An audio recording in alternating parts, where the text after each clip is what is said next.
ભારત માતા કી જય। અત્યારે ગૃહમંત્રી હર્ષ સંઘવી સાહેબ અને મુખ્યમંત્રી ભૂપેન્દ્રભાઈ પટેલ સાહેબ લોકોએ ભાજપના લોકોએ પરિપત્ર બહાર પાડ્યો છે। કોર્પોરેશનનું ઇલેક્શન જીતી ગયા, નગરપાલિકાનું ઇલેક્શન જીતી ગયા અને નવો પરિપત્ર બહાર પાડ્યો કે જેટલા બધા બહાર ગાડીઓ લઈને નીકળે છે, ટુ વ્હીલર અને ટેમ્પા જેવા ગરીબ લોકો, મજૂર વર્ગના લોકો, એ લોકોને રોકીને એ લોકોને પાસેથી હેલ્મેટ હોવું જોઈએ ફરજિયાત, બરાબર, નહીં તો 500 રૂપિયા દંડ ભરો। એ રીતે પોલીસ ટોળા વડોદરામાં અને ગુજરાતમાં અત્યારે ઊભા રહે છે, વડોદરામાં ખાસ, અને લોકોને ડરાવીને ગભરાવીને ભાઈ લાયસન્સ બતાવો, તમારા મો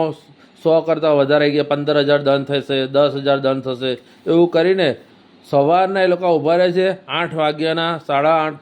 7ના, 8ના ટાઈમ, નોકરીના ટાઈમ કરતાં બી અલગ ટાઈમ, અને બપોરે જમવા બી નહીં જતા, તડકામાં ઊભા રહે છે। તો આ લોકોને કેટલી મજા આવતી હશે આ પૈસા ઉઘરાની પોલીસને, કારણ કે રાત્રે 10 વાગ્યા સુધી આ લોકો ચાલુ રાખે છે એમનું કામકાજ। સરકારે તો લીલી ઝંડી આપી દીધી છે, કારણ કે ઇલેક્શનમાં બહુ જ ખર્ચો થયો આ વખતના કોર્પોરેશન નગરપાલિકાના ઇલેક્શનમાં, એટલે ગૃહમંત્રીએ સોપારી પોલીસને આપી કે પૈસા ઉઘરાવો ગમે તે રીતે, પબ્લિકને ડરાવીને ધમકાવીને, એટલે પોલીસે ચાલુ કરી દીધી ખુલ્લે આમ